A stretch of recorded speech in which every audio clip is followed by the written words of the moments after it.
శ్రీనివాస రామానుజన్పై 15 లైన్ల వ్యాసం. శ్రీనివాస రామానుజన్ భారతదేశానికి చెందిన గొప్ప గణిత శాస్త్రవేత్త. ఈయన బ్రిటిష్ రాజ్ కాలంలో మద్రాసులో 1887 డిసెంబర్ 22వ తేదీన జన్మించారు.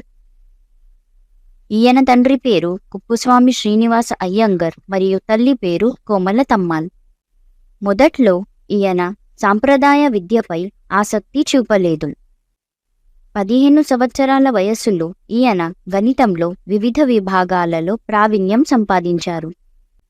17 సంవత్సరాల వయస్సులో ఈయన ఎన్నో అవార్డులు మరియు మెరిట్ సర్టిఫికెట్లను అందుకున్నారు.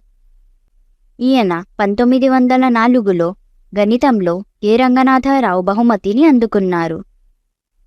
1909 జూలై 14వ తేదీన జానకి అమ్మాళ్తో ఈయన వివాహం జరిగింది.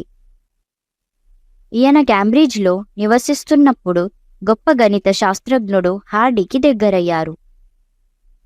ఈయన తన సిద్ధాంతాలు మరియు సూత్రాలను చేర్చి ఎన్నో పుస్తకాలు రాశారు.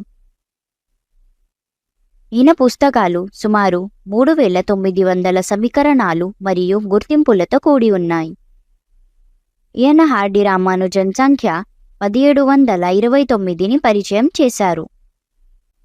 ఈయన గణిత సమస్యలు పరిష్కారాన్ని మెరుగుపరచడానికి ఇండియన్ మ్యాథమెటికల్ సొసైటీతో కూడా పనిచేశారు. ఈయన 32 సంవత్సరాల వయస్సులో 1920వ సంవత్సరం ఏప్రిల్ 26వ తేదీన క్షయవ్యాధితో మరణించారు. గొప్ప భారతీయ గణిత శాస్త్రజ్ఞుడు శ్రీనివాస రామానుజన్ జన్మదినాన్ని పురస్కరించుకొని ప్రతి సంవత్సరం డిసెంబర్ 22వ తేదీన జాతీయ గణిత దినోత్సవాన్ని జరుపుకుంటారు.